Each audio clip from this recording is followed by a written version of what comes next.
question round the world. Play clock at 5. Pass is intercepted at the goal line by Malcolm Butler. Unreal. And I'm sorry, but I can't believe the call. Me neither. I cannot believe the call. You've got Marshawn Lynch in the backfield. You've got a guy that's been borderline unstoppable in this part of the field. I can't believe the call. Well, you know how I feel about it. I think Pete Carroll should have gave the ball to Marshawn Lynch. They were on the 1 yard line. The percentages are in favor of Marshawn Lynch scoring from the 1 yard line. I mean, it's Marshawn Lynch. I mean, his name is not Powder Puff. His name is Beast Mode. What Pete Carroll said to me made sense. He said what we wanted to do is, we had one timeout. So what we wanted to do was throw the ball on that particular down. We knew we had the next couple of downs to run the football because you can call a timeout at the third down, and then fourth down, you could essentially do what you want to. And on the 1 yard line, of course, you want to give the ball to Marshawn Lynch. But I completely understand where Pete Carroll was coming from, though. And, Pete Carroll, who had just won the Super Bowl the year before that, I tend not to question him. Listen, someone can be an astrophysicist and you can still question him. He was on the 1 yard line. You got a running back called Beast Mode, man. You don't have a running back called Powder Puff Girl. The second down, you're trying to catch him off guard and don't make running excuses. The pick play. I mean, the play was actually open, and your man Russell Wilson didn't put the ball where it needed to be. Malcolm Butler became the hero. Don't deflect the poor coaching decision of Pete Carroll on Russell Wilson. Wouldn't have been a poor coaching decision if Russell Wilson would have completed the pass. I don't like when people talk bad about Russell Wilson. Sierra doesn't like it when people talk bad about Russell Wilson. I won't allow that, man. But we digress. Yeah, man, the top 5, great job. We are going to run away for a second. I got to get some Starburst, some candy or something, man. Skittles. We'll be right back with our last segment, The Omen. We're going to predict the national championship game outcome in college football on the All Things Sport podcast on Spreaker Radio. This is Damian Banks. Thank you for listening to the All Things Sport podcast. You can also catch me on the Puff TV Morning Combo on Blog Talk Radio every Monday, Wednesday, and Friday at 9 a.m. Call 347-677-0956 and I'll give you Sports by Damian. Join us every Friday for the All Things Sport podcast with Damian Banks and Pierre Banks on Spreaker Radio.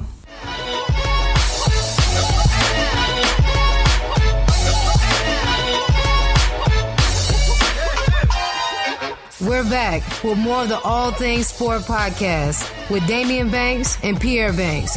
Welcome back to the All Things Sport podcast with Damian Banks and Pierre Banks. Great show so far, Pierre. Started off with the hot topics, the Final Four, the college football playoffs. Next, man, we gave you bruh for real.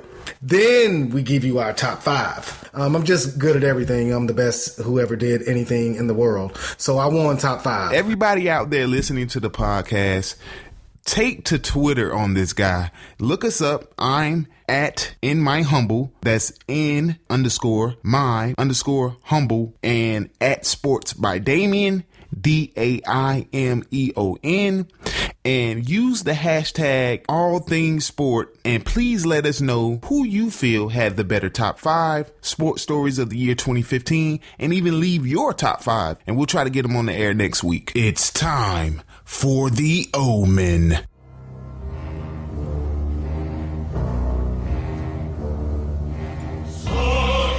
So Pierre usually asks me, who do I think is going to win a particular game and how do I think that's going to come? That's my omen. We're going to switch it up this time around. I'm going to ask Pierre who he think is going to win the national championship game. Clemson and Dabo Swinney versus Nick Saban and the Alabama Crimson Tide. Pierre, who you got?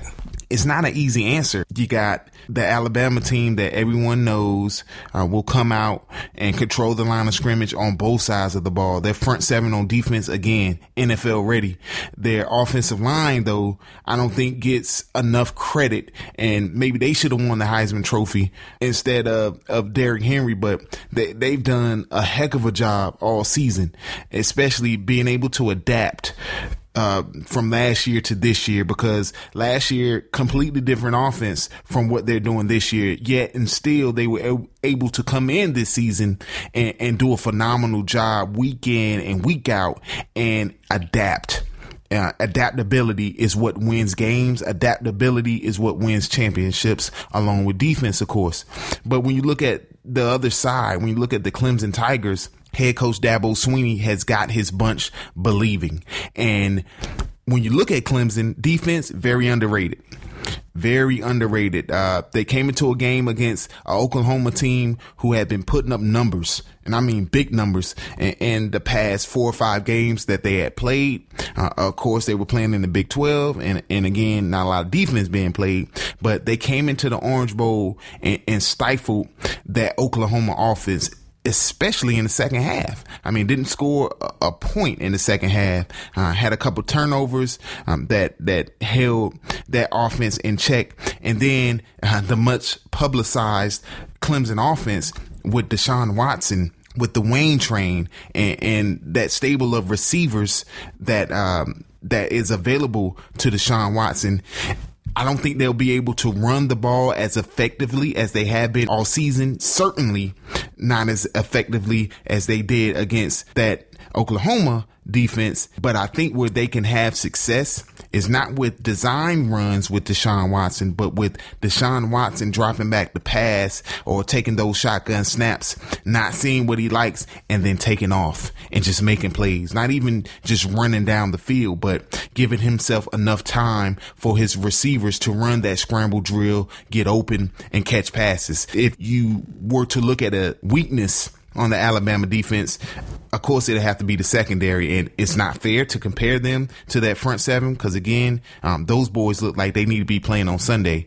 But the secondary does give up some plays from time to time.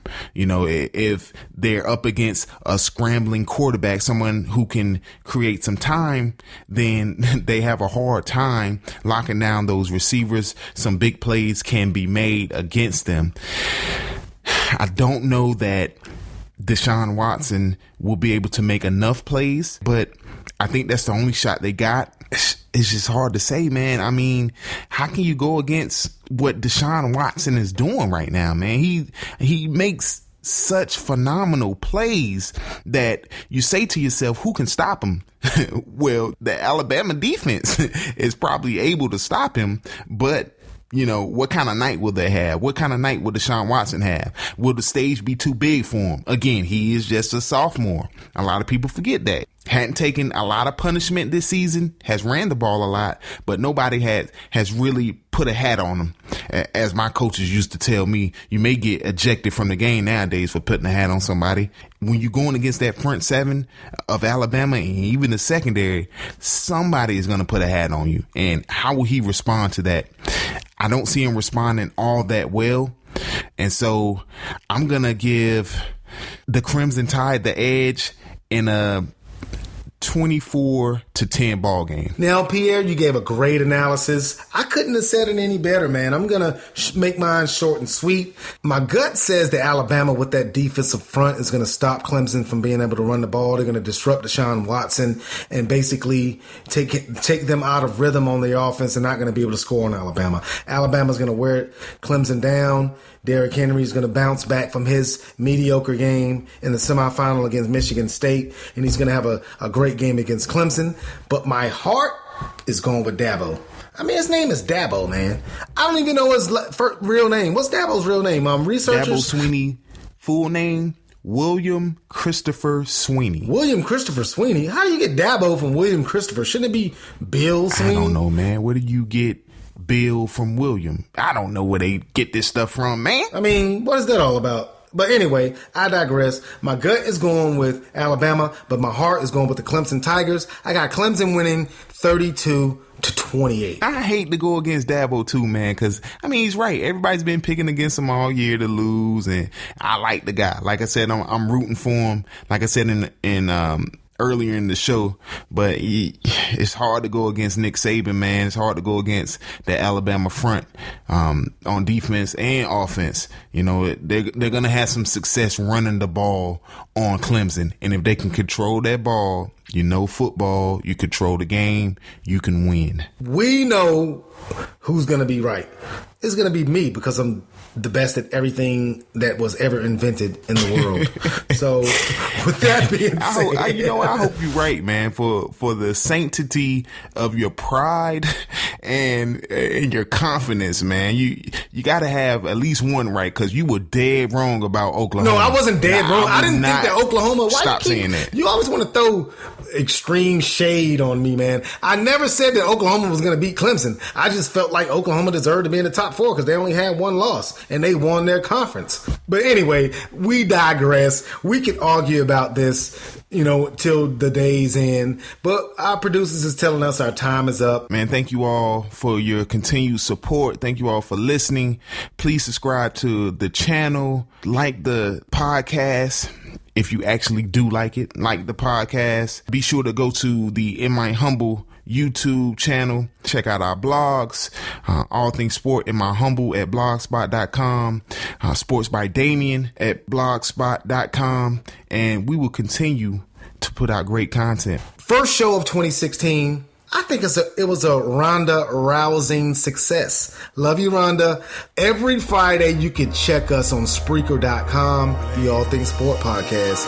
We go!